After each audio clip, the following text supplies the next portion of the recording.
दिनांक 22 फेब्रुवारी रोजी नाशिकमध्ये नाशिक महानगरपालिका अतिक्रमण विभागाने नाशिक पूर्व विभागात काठे गल्ली येथील सिडनी टॉवर शेजारील ओपन स्पेस मधील अनधिकृत बांधकामावर यशस्वीपणे कारवाई केली आहे। ही कारवाई सकाळी 7 वाजेपासून सुरू करण्यात आली आहे।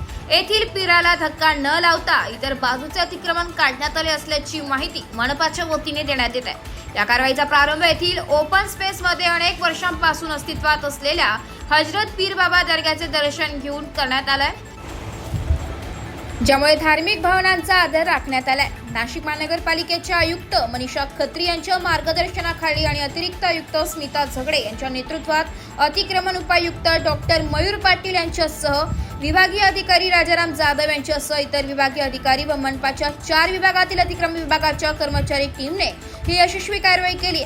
तसेच नाशिक शहर पोलीस आयुक्त कार्यालयातील उपायुक्त किरण चव्हाण यांच्या नेतृत्वात पोलीस निरीक्षक नरुटे व इतर पोलीस कर्मचारी कारवाईस्थळी उपस्थित होते।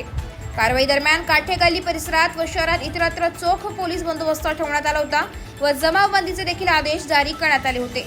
या संदर्भात अतिक्रमण कारवाईनंतर शहर ए खतीब व माजी नगरसेवक बबलू पठाण यांनी दर्ग्यास भेट देऊन दर्ग्याला कुठलाही धक्का लागला नसल्याने अतिक्रमण कारवाईबाबत समाधान व्यक्त केले। यावेळी मनपाच्या 4 विभागातील अतिक्रमण विभागातील कर्मचारी, बांधकाम अभियंता आणि नगर नियोजन अभियंताही एकत्रितपणे सहभागी झाले, ज्यामुळे या कारवाईचे नियोजन यशस्वी झाले। यापुढे अनधिकृत बांधकाम पाडण्याची मोहीम अशीच सुरू राहील असे अतिरिक्त आयुक्त स्मिता झगडे यांनी कारवाई दरम्यान सांगितले। तसेच सातपूर पंचवटी विभागातील अनधिकृत अतिक्रमित शेड लवकरच पडले जाईल असेही झगडे यांनी यावेळी सांगितले।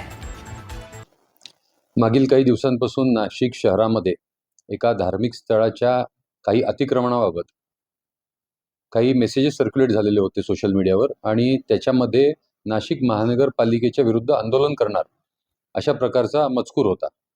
ह्या सोशल मीडियावर प्रसारित झालेल्या मेसेजेसना दुसऱ्या समुदायांनी पण प्रत्युत्तर देत त्या आंदोलनासारखंच आंदोलन करणार अशा प्रकारचं मेसेज सर्क्युलेट केलेले होते। तरी नाशिक पोलिसांनी आज सकाळी 4 वाजल्यापासून पूर्ण शहरामध्ये आमचे सर्व जे अधिकारी अंमलदार 3000 अधिकारी अंमलदार व 3 SRPFच्या कंपन्या ह्या आम्ही तैनात केलेल्या होत्या।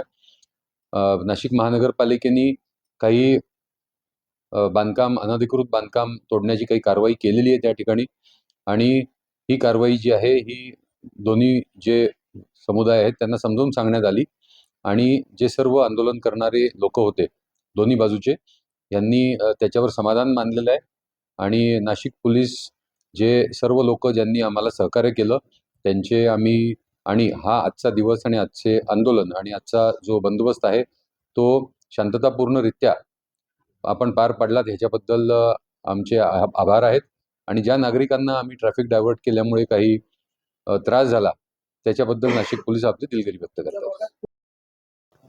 काही प्रिव्हेंटिव्ह ॲक्शन्स आम्ही कालपासून घेतलेल्या होत्या आणि काही लोक जे आंदोलनासाठी जमलेले होते त्यांनाही आम्ही ताब्यात घेतलेलं आहे।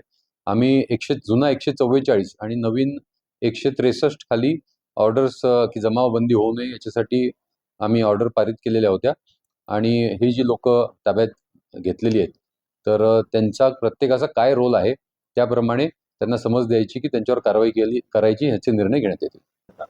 कॉर्पोरेशनचे जे कमिशनर आहेत नाशिक महानगरपालिकेचे कमिशनर यांनी या संदर्भात सर्व जी कागदपत्र आहेत ती पडताळून लीगल ओपिनियन घेऊन पुढची कारवाई करण्यात येईल अशा प्रकारचं आश्वासन आणि अशा प्रकारची भूमिका घेतलेली आहे। AB न्यूज साठी प्रतिनिधी गणेश सदा फुले, नाशिक।